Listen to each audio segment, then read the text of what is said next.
ಏಕದಂತ ಮೂಜಗೋತ್ತಮ ವೇದ ಮುನಿ ಗಣ ವಂದಿತ ಏಕದಂತ ಮೂಜಗೋತ್ತಮ ವೇದ ಮುನಿ ಗಣ ವಂದಿತ ಸಕಲ ವಿದ್ಯಲಕಾದಿಕರ್ತವು ಸನ್ಮುನಿ ವಿಘ್ನೇಶ್ವರ ಶರಣು ಶರಣು. ముందుగా మేము పూజ సేతురు ముగ్గురు మూర్తులు మొదలుగా, ముందుగా మేము పూజ సేతురు ముగ్గురు మూర్తులు మొదలుగా, సంశయింపక వాక్కులు సగుము, సంశయింపక వాక్కులు సగుము సరసుడవు విఘ్నేశ్వర శరణు శరణు శరణు శరణు. ధరను కైవరపుర విహరుడై వెలసియున్న హరునకు, ధరను కైవర పురవిహరుడై వెలసియున్న హరునకు, ప్రియసుతుడవై నట్టి గజము గదీరుడవు విఘ్నేశ్వర శరణు శరణు శరణు శరణు శరణు శరణు. సద్గురు తాతయ్యనవర పాద పద్మవేగతి గోవింద గోవింద. హర నమః పార్వతీ పతయే.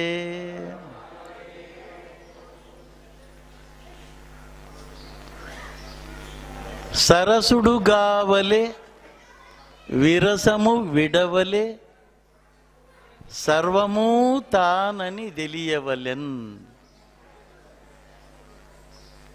సరసుడు గావలే విరసము విడవలే సర్వము తానని తెలియవలెన్.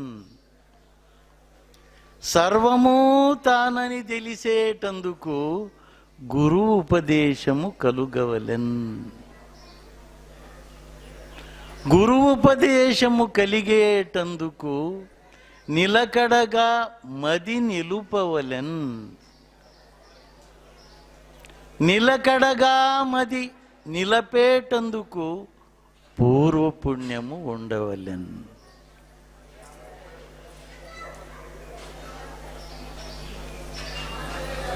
తాతయ్యనವರು ಅನೇಕ ಕೃತಿಗಳನ್ನು, ಅನೇಕ ರಚನೆಗಳನ್ನು, ಶತಕಗಳನ್ನು, ಕಾಲಜ್ಞಾನವನ್ನು, ದ್ವೈಕನ್ ಶತಕ, ಅಮರನಾರಾಯಣ ಶತಕ, ಭೀಮಲಿಂಗೇಶ್ವರ ಶತಕ, ಅದೆಷ್ಟು ಸಾಹಿತ್ಯವೋ ಅಗಾಧವಾಗಿರ್ತಕ್ಕಂಥ ಕನ್ನಡ ಮತ್ತು ತೆಲುಗು ಭಾಷೆಗಳಲ್ಲಿ ಸಾಹಿತ್ಯವನ್ನು ವಿಶ್ವಕ್ಕೆ ನೀಡಿರ್ತಕ್ಕಂಥ ಪರಬ್ರಹ್ಮರು, ಪರಿವ್ರಾಜಕಾರ್ಯರು, ಕಾರಣಾಚಾರ್ಯರು, ವರಕವಿಗಳು, ಯೋಗಿಗಳು, ಸದ್ಗುರುವು, ಋಷಿಗಳು ಆಗಿದ್ದಾರೆ. ಅವರು ಮೊದಲನೆಯ ವಾಕ್ಯದಲ್ಲಿ ತಿಳಿಸಿದ್ದಾರೆ, ಏನು? ಸರಸುಡು ಗಾವಲೆ. ಸರಸುಡು ಗಾವಲೆ ಅಂದರೆ ನೀನು ಸರಸನಾಗು, ಅಂದರೆ ಸತ್ಸಂಗದಲ್ಲಿ ಬೆರೆ, ಸತ್ಸಂಗದಲ್ಲಿ ಇರು, ನಿರಂತರವಾಗಿ ಸತ್ಸಂಗದಲ್ಲೇ ನೀನು ಇರಬೇಕಾಗುತ್ತದೆ. ಸತ್ಸಂಗವೇ ಸರಸ. ಉತ್ತಮರ ಒಡನಾಟವೇ ಸರಸ. ಹರಿದಾಸರ ಒಡನಾಟವೇ ಸರಸ. ನಾಮ ಸಂಕೀರ್ತನೆ ಮಾಡ್ತಕ್ಕಂಥವರ ಹಿಂಭಾಗದಲ್ಲಿ ನಾವು ಬಂದು ಅಲ್ಲಿ ಅವರ ಜೊತೆ ಹಿಂಬಾಳದಲ್ಲಿ ನಾವು ಎತ್ತಿಕೊಡೋದೇ ಸರಸ.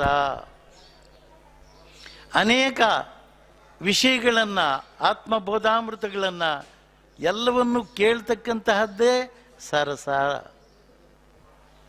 ಮೊಟ್ಟ ಮೊದಲನೆಯದಾಗಿ ಸರಸುಡುಗಾವಲೆ ಅಂತಾರೆ. ಇದು ಪ್ರಾಥಮಿಕ 1ನೇ ಹಂತ. ಅಂದರೆ ಶಾಲೆಗೆ ನಾವು ಪುಸ್ತಕಗಳನ್ನು నేను ఎత్తుకొని ఉన్నానప్ప, రెడీగా ఉన్నాను, బుక్లు ఇచ్చి తీసిచ్చిండారు మా అప్ప మా అమ్మ, ఎత్తుకొని పోతున్నాను ಅಂತ ಹೇಳ್ತಕ್ಕಂಥದ್ದೇ ಸರಸ. ಸರಸ ಇಲ್ಲದೆ ಏನೂ ಇಲ್ಲ. ಇನ್ನು 2ನೇ ಪದ ಇದೆಯಲ್ಲ, ವಿರಸಮು ವಿಡವಲೆ.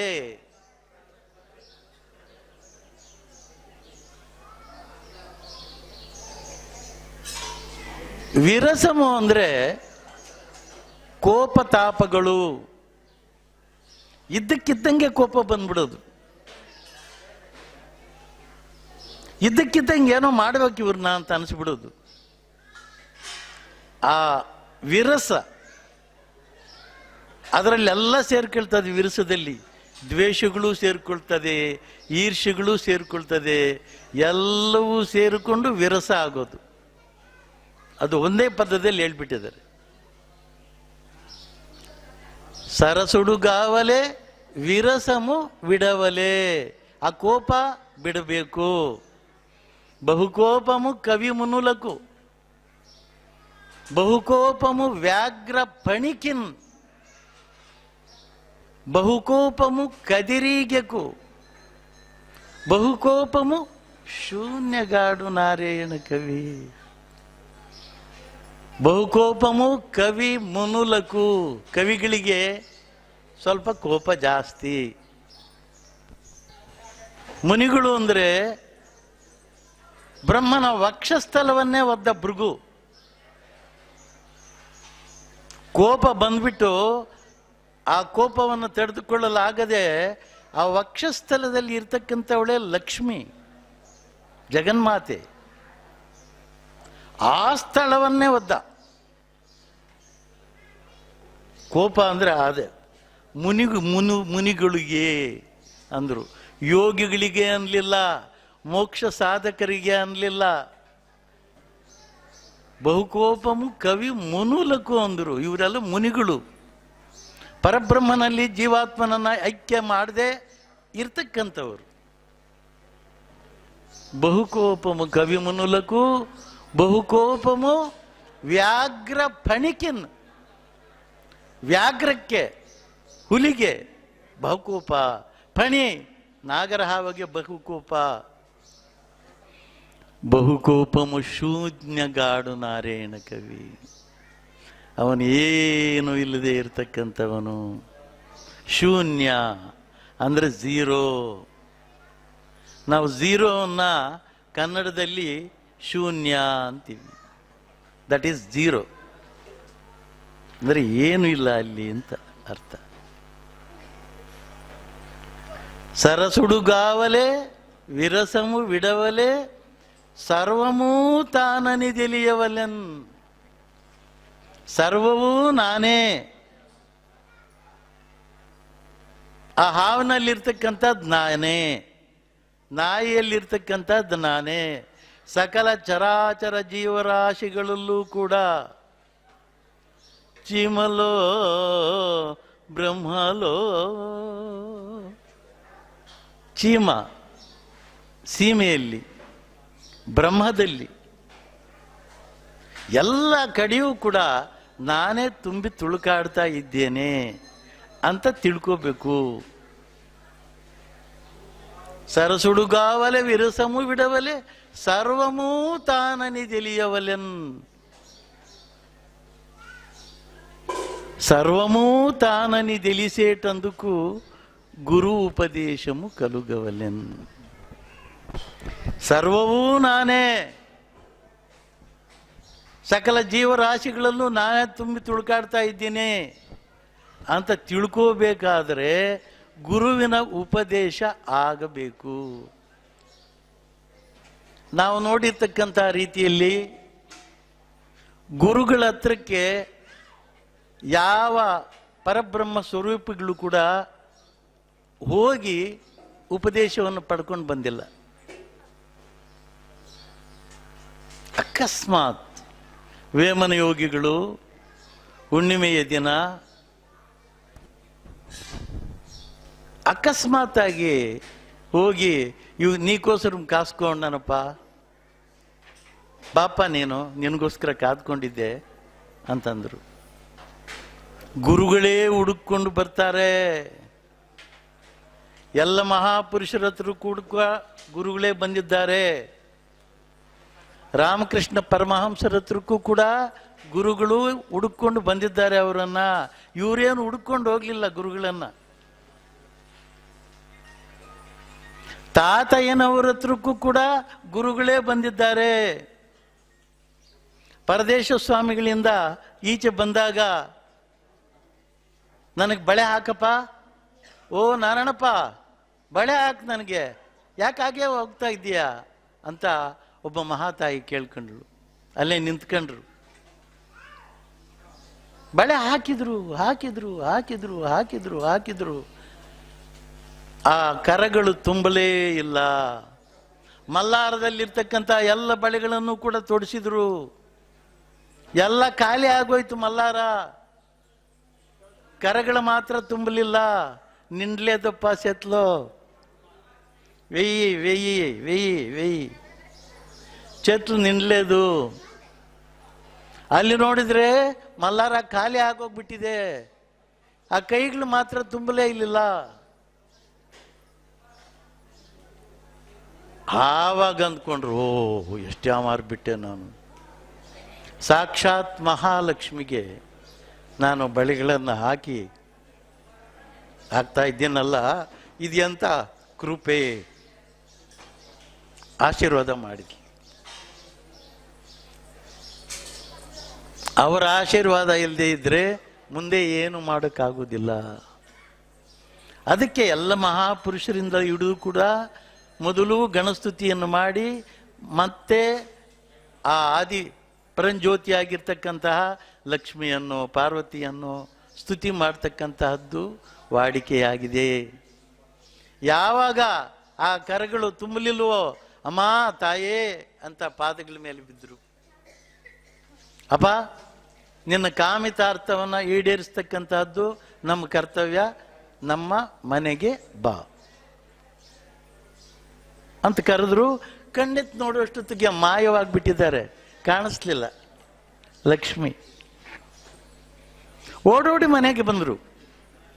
ಮನೆಗೆ ಬಂದ ತಕ್ಷಣ ದಾರಿಯಲ್ಲಿ ಏನೇನೋ ಹೇಳಿದ್ರು, ಎಲ್ಲರೂ ಹೇಳಿದ್ರು, ಎಂಪ ಇಬ್ಬರು ಮಕ್ಕಳಿದ್ರು ನಿನಗೆ, ದೊಡ್ಡ ಕೊಂಡಪ್ಪ ಚಿಕ್ಕ ಕೊಂಡಪ್ಪ, ಮುದ್ದಮ್ಮ ಇದ್ರು, ಎಲ್ಲ ಹೋಗ್ಬಿಟ್ರು, ಖಾಲಿ ಆಗೋದ್ರು, ಎಲ್ಲ ಸತ್ತೋದ್ರು, ತೀರ್ಕೊಂಡ್ರು.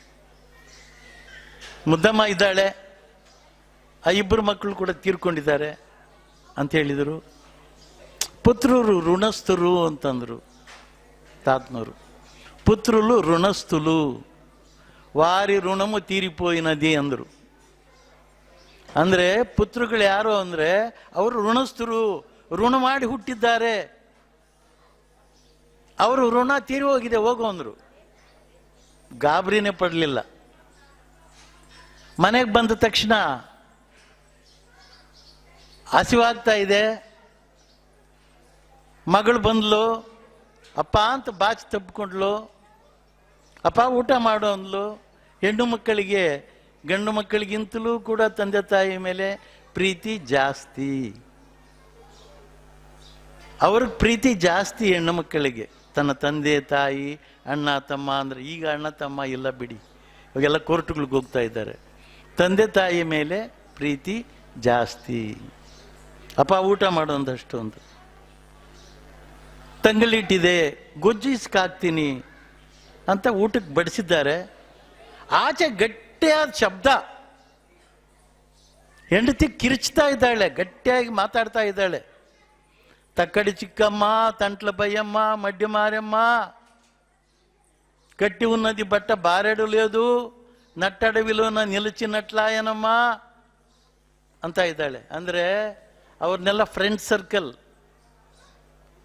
Tell your friends, I will tell your psychology ಅಂತಾರೆ, ಕ್ಯಾರೆಕ್ಟರ್ ಅಂಡ್ ಕಂಡಕ್ಟ್ ಅಂತಾರೆ. Tell your friends, I will tell your character and conduct ಅಂತ ಹೇಳಿ. ಅಂದರೆ ಆ ಸರ್ಕಲ್ ಎಂಥದ್ದು ಅಂದರೆ ಕೆಟ್ಟವರ ಜೊತೆ ಸೇರಿಬಿಟ್ಟಿದ್ದಾರೆ ಹೆಂಡತಿ. ಅದು ಯಾಕೆ ಅಂದರೆ ಮಾಯೆಯಿಂದ. ವಿಷ್ಣು ಮಾಯೆಗೆ ಬಲಿ ಆಗದೆ ಇರ್ತಕ್ಕಂಥವ್ರು ಯಾರು? ಆ ಮಾಯೆಗೆ ಬಲಿ ಆಗಲೇಬೇಕು. ಆತ್ಮಲಿಂಗವನ್ನು ಕೇಳೋದಕ್ಕೆ ಹೋಗ್ಬಿಟ್ಟು ಪಾರ್ವತಾದೇವಿಯನ್ನೇ ನನಗೆ ಕೊಡು ಅಂತ ಕೇಳಬೇಕಾ ರಾವಣ? ಅದು ವಿಷ್ಣು ಮಾಯೆ ಅಲ್ವಾ? ಆ ಮಾಯೆಗೆ ಎಲ್ಲರೂ ಸಿಕ್ಕಾಕೊಂಡಿದ್ದಾರೆ. ಅದು ವಿಷ್ಣು ಮಾಯೆ. ಈಗ ಮಾಡು, ಈಗ ಮಾಡು, ಈಗ ಮಾಡು ಅಂತ. ಸರಿ, ಅಲ್ಲಿಂದ ಹೆಂಡತಿ ನೋಡಿದ್ಲು, ಖಾಲಿ ಆಗಿದೆ. ಹೋಗುವಾಗಲೇ ಹೇಳಿದ್ದಾಳೆ, ನಾನು ಇಲ್ಲಿಂದ ಚಿತ್ತೂರು ಪ್ರಾಂತ್ಯಕ್ಕೆ ಹೋಗುವಾಗಲೇ ಹೇಳಿದ್ದೀನಿ ನೀನು ದುಡ್ಡು ತರಬೇಕು ಅಂತ, ದವಸಧಾನ್ಯ ತರಬೇಕು ಅಂತ. ತರಲಿಲ್ಲ ನೀನು, ಖಾಲಿ. ಹೋಗು ಅಂದರು, ಮನೆ ಬಿಟ್ಟು ಹೋಗು ಅಂದರು. ಮನೆ ಬಿಟ್ಟು ಹೊರಟರು. ಹೋಗಿ ಗವಿಯ ಸಮೀಪದಲ್ಲಿ ಕುಳಿತಿರ್ಬೇಕಾದ್ರೆ ಗುರುಗಳೇ ಬಂದರು. ನಾನಿದು ಯಾಕೆ ಹೇಳ್ತಾ ಇದ್ದೇನೆ ಅಂದರೆ, ಎಲ್ಲ ಮಹಾಪುರುಷರ ಹತ್ರಕ್ಕೆ ಗುರುಗಳೇ ಬಂದು ಅವರಿಗೆ ಉಪದೇಶವನ್ನು ಮಾಡಿದ್ದಾರೆ. ಪರಮಾತ್ಮನೇ ಗುರುಗಳಾಗಿ ಬಂದು ಅವರಿಗೆ ಉಪದೇಶವನ್ನು ಮಾಡಿದ್ದಾರೆ. నీలోన ఈశ్వరుడు నిండి ఉన్నాడు, నిన్ను నీవు తెలిసితే ನೀವೇ ಈಶ್ವರುಂಡು ಅಂತ ಹೇಳಿದರು. ಯಾಕಪ್ಪ ನೀನು ಈಗ ಕೂತ್ಕೊಂಡಿದೀಯಾ, ಏನು ಸಮಾಚಾರ, ಅಳ್ತಾ ಇದೆಯಲ್ಲ ಅಂತಂದರೆ, ಭಾರ್ಯ ವಿರುದ್ಧಂಬಾಯ ಬ್ರತುಕು ಚೆಡಿಪೋಯ ಅಂದರು. ನನ್ನ ಹೆಂಡತಿ ಆಗಿದ್ದಾಳೆ, ಬ್ರತಕ್ಕೆ ಕೆಟ್ಟೋಯ್ತು ಅಂತ. ಹೆಂಡತಿ ಮೇಲೆ ಎಷ್ಟೊಂದು ಪ್ರೀತಿ ಇರಬೇಕು, ಹೆಂಡತಿ ಮೇಲೆ ಎಷ್ಟೊಂದು ವ್ಯಾಮೋಹ ಇರಬೇಕು. ಇಷ್ಟಾದರೂ ಮೊದಲೇ ಹೇಳಿದ್ದಾರೆ ಇವರು, ಏನೋ ನಾನು ವೈದ್ಯ, ಪಶುಲ ರೋಗ ಮನುಕು ವೈದ್ಯುಂಡ ನೇನು, ಪರಮಹಂಸ ಕ್ರಿಯಲು ನೆರ್ಚಿಯು ನಾನು ಅಂತ ಹೇಳಿದ್ದಾರೆ. ನಾನು ವೈದ್ಯನಾಗಿ ಬಂದಿದ್ದೀನಿ ನಿನ್ನ ಹತ್ರಕ್ಕೆ ಅಂತ ಹೇಳ್ತಾ ಇದ್ದಾರೆ. ಹುಡುಗ, ಯಾರೋ ಹುಡುಗ ಹೇಳ್ತಾ ಇದ್ದಾನೆ ವೈದ್ಯನಂತೆ, ಡಾಕ್ಟರ್ ಅಂತೆ. ಏನು ಡಾಕ್ಟರ್ ಮಾಡ್ತಾನೆ, ಏನು ಪಶುಗಳಿಗೆ ವೈದ್ಯ ಇದು ಮಾಡ್ತಾನೆ ಅಂತ ಇವರು ಅಂದ್ಕೊಂಡು ಗೊಳು ಅಂತ ಅಳ್ತಾ ಇದ್ದಾರೆ ಗವಿ ಹತ್ರ ಕೂತ್ಕೊಂಡು. ಆಗ ಹೇಳ್ತಾರವರು, ಪರಮಾತ್ಮ ಆ ಮಗುವಾಗಿ ಬಂದು ವೈದ್ಯುಡನಿ వచ్చి ವೈದೊಲಗರಾದು. ಬಂದ ತಕ್ಷಣ ನಾನೇನು ಹೇಳಿದ್ದೀನಿ ನಿನಗೆ, ನಾನು ವೈದ್ಯ, ಡಾಕ್ಟರ್, ನಾನು ವೈದ್ಯ, ನಿನ್ನ ಕಾಯಿಲೆಯನ್ನು ವಾಸಿ ಮಾಡಿಬಿಟ್ಟು ಹೋಗ್ತೀನಿ ಅಂತ ಹೇಳಿದ್ದೀನಿ. ನಾನು ಮಾತು ಕೊಟ್ಬಿಟ್ಟಿದ್ದೀನಿ, ನಾನು ವೈದ್ಯ, ನಿನ್ನ ಕಾಯಿಲೆ ವಾಸಿ ಮಾಡಿಬಿಟ್ಟು ಹೋಗ್ತೀನಿ ಅಂತ ಮಾತು ಕೊಟ್ಟಿದ್ದೀನಿ. ನೀನು ಭಾರ್ಯ ವಿರುದ್ಧಂಬಾಯ ಬ್ರತುಕು ಚೆಡಿಪೋಯ ಏನು ಹೇಳಿದ್ರು ಇಲ್ಲ, ನಾನು ಮಾತು ಕೊಟ್ಬಿಟ್ಟಿದ್ದೀನಿ, ನಂದಾಗ್ಬಿಟ್ಟಿದೆ ಅಂಥೇಳಿ ಗುರುಪದೇಶವನ್ನು ಹೇಳ್ತಾರೆ. ಯಾವುದು ಗುರುಪದೇಶ? నీలోన ఈశ్వరుడు నిండి ఉన్నాడు, నిన్ను నీవు తెలిసితే ನೀವೇ ಈಶ್ವರುಂಡು. ನಿನ್ನಲ್ಲಿ ಈಶ್ವರ ತುಂಬಿ ತುಳ್ಕಾಡ್ತಾ ಇದ್ದಾನೆ. ನಿನ್ನನ್ನು ನೀನು ತಿಳ್ಕೊಂಡ್ರೆ ನೀನೇ ಈಶ್ವರ ಅಂತ ಹೇಳ್ಬಿಟ್ರು. ನಾನು ಈಶ್ವರನ, ನನ್ನಲ್ಲಿ ಈಶ್ವರನಿದ್ದಾನ. ದಿಗ್ಗಂತ ನೋಡಿದ್ರು, ಬೆಕ್ಕ ಸಂಬೈನ ಎಲುಗಾಯ ಅಂತಾರೆ ತಾತ್ನವರು. ಭೂಮಿಗೂ ಆಕಾಶಕ್ಕೂ ಒಂದೇ ಬೆಳಕು ಕಾಣಿಸಿತು. ಆ ಬೆಳಕಿನಲ್ಲಿ ಪರಮಾತ್ಮ ಕಾಣಿಸಿದ. ಬುದ್ಧನೂ ಕೂಡ ಹೇಳಿದ್ದು ಬೆಳಕಿನಲ್ಲೇ ಪರಮಾತ್ಮ ಅಂತ. ಯಾವುದೇ ಆಕಾರವನ್ನು ಹೇಳಲಿಲ್ಲ ಬುದ್ಧ ಕೂಡ. ಬೆಳಕೇ ಅಂತ ಹೇಳಿದರು, ಲೈಟ್ ಅಂದರು. ಬುದ್ಧ ಕೂಡ. ತಾತನವರು ಅದನ್ನೇ ಹೇಳ್ತಾ ಇರೋದು, ಬೆಕ್ಕ ಸಂಬಯನ ವೆಲುಗಾಯ ಅಂತ, ಬೆಳಕಾಯಿತು ಅಂತ. ವಿಪರೀತವಾದಂಥ ಬೆಳಕು ಕಾಣಿಸ್ತು, ಅದರಲ್ಲಿ ಪರಮಾತ್ಮನನ್ನ ನಾನು ಕಂಡೆ ಅಂತ. ಇದು ಗುರು ಉಪದೇಶಂ. ಸರಸುಡುಗಾವಲೆ ವಿರಸಮು ವಿಡವಲೆ ಸರ್ವಮು ತಾನನಿ తెలియవలెన్ ಸರ್ವಮು ತಾನನಿ తెలిసేటందుకు ಗುರು ಉಪದೇಶಮು ಕಲುಗವಲೆನ್. ಈ ಗುರು ಉಪದೇಶ ಆದ್ರೆ ತಾನೇ ಸರ್ವವೂ ತಾನೇ ಅಂತ ತಿಳ್ಕೋಬೇಕಾದ್ರೆ. ಗುರೂಪದೇಶము కలిగేటందుకు నిలకడగా మది నిలుపవలెన్. ಏನು ಗುರೂಪದೇಶ ಆಗ್ಬಿಡ್ತಾ, ಸಲೀಸಾಗ್ಬಿಡ್ತಾ? ಮನಸ್ಸು ಸ್ಥಿರವಾಗಿ ನಿಲ್ಲಿಸಬೇಕು. ಮನಸ್ಸನ್ನ ಮದಿ ನಿಲುಪವಲೆನ್. ಮದಿ ನಿಲುಪವನೆನ್ ಅನ್ನೋದಕ್ಕೆ ಅದಕ್ಕೆ ಹಿಂದೆ ಇನ್ನೂ ಏನೇನೋ ಕೀರ್ತನೆಗಳಲ್ಲಿ ಹೇಳ್ತಾರೆ. ಕನುಲು ಮೂಸಿ ಮುಯ್ಯಾಕಾನೋ కంటి పాప చదరానిక చూపు ತಪ್ಪಕ చూడవలేరా. ಅಂದ್ರೇನು? ಕನುಲು ಮೂಸಿ ಮುಯ್ಯಾಕಾನೋ, ನಿನ್ನ ನೆಟ್ಟ ಗಣ್ಣನಿಂದ ನೋಡಬೇಡ ಅಂತ ಹೇಳ್ತಾರೆ. ಮೂಸಿ ಮುಯ್ಯಕಾನು ಅಂದರೆ ನಿದ್ದೆ ಹೋದಂಗೆ ಇರಬೇಕು, ಆದರೆ ರೆಪ್ಪೆ ಸುಮ್ಮನೆ ಹಂಗಿರ್ಬೇಕು ಅಷ್ಟೇ. ಎಲ್ಲ ಪರಬ್ರಹ್ಮ ಸ್ವರೂಪಿಗಳು ಕೂಡ ಅದೇ ರೀತಿಯೇ ಇರೋದು. ಬುದ್ಧನೂ ಅದೇ ರೀತಿಯೇ ಇರೋದು. ಬುದ್ಧನೂ ಅದೇ ರೀತಿಯೇ ಮಾಡಿದ್ದು. ಈಶ್ವರನನ್ನು ನೋಡಿ ಅದೇ ರೀತಿಯೇ ಇರೋದು. ನೆಟ್ಟ ಕಣ್ಣಿಲ್ಲ, ನೆಟ್ಟ ಕಣ್ಣು ಬೇಡ ಅಂತ. ಅರಗಂಟೆ ಚೂಪು ಚೂಡು ಅಂತಾರೆ ತಾತನವರು. ಅರಗಂಟೆ ಚೂಪು ಅಂದರೆ ಇನ್ನೇನು ಕಣ್ಣು ಮುಚ್ಚಿರಬೇಕು, ಕಣ್ಣು ತೆಗೆದಿರಬೇಕು. ಸುಮ್ಮನೆ ನಿದ್ದೆ ಹೋದಂಗೆ ಇರಬೇಕು. ಅದು ನಿದ್ದೆ ಹೋದಂಗೆ ಇರ್ಬಿಡ್ದು, ಇರ್ಕೂಡ್ದು. ಎರಡೂ ಕಣ್ಣಿನ ನೇತ್ರ ದೃಷ್ಟಿಯನ್ನು ಮೂಗಿನ ನಾಸಿಕಾಗ್ರದ ಮೇಲೆ ಕೇಂದ್ರೀಕರಿಸಬೇಕು. ಆಗ ಕನುಲು ಮೂಸಿ ಮುಯ್ಯಕಾನು ಅಂತ ಹೇಳೋದವರು. ಕಂಟಿ ಪಾಪ ಚದರಾನಿಕ, ಕಣ್ಣಿನ ಗುಡ್ಡೆಯನ್ನ ಚದರಿಸದೆ, ಅಲುಗಾಡಿಸದೆ. చూపు ತಪ್ಪಕ చూడవలేరా, ನಿನ್ನ ನೋಟವನ್ನ ತಪ್ಪದೆ ನೀನು ನೋಡಬೇಕು. ಓ ಸಜ್ಜನ ಸಂಗ, ನೀನು ಸಜ್ಜನ ಸಂಗನಾದರೆ ನೀನು ಹಿಂಗೆ ಮಾಡು. సరసుడుగావలె విరసము విడవలె సర్వము తానని తెలియవలెన్. సర్వము తానని తెలిసేటందుకు గురూపదేశం కలుగవలెన్. గురూపదేశము కలిగేటందుకు నిలకడగా మది నిలుపವಲೆನ್. ಮನಸ್ಸು ನಿಲ್ಲಿಸೋದಕ್ಕೆ ಇವೆಲ್ಲ ಕೂಡ ಹೇಳ್ತಾ ಬರ್ತಾರೆ. ಒಂದಾದ ಮೇಲೆ ಒಂದು ಕ್ಲಾಸು, ಇನ್ನೊಂದು 2ನೇ ಕ್ಲಾಸು, 3ನೇ ಕ್ಲಾಸು, 4ನೇ ಕ್ಲಾಸು, 5ನೇ ಕ್ಲಾಸ್, ಈ ರೀತಿ IAS ವರ್ಗೂ ಹೇಳ್ಕೊಂಡು ಹೋಗ್ತಾರೆ ಅವರು.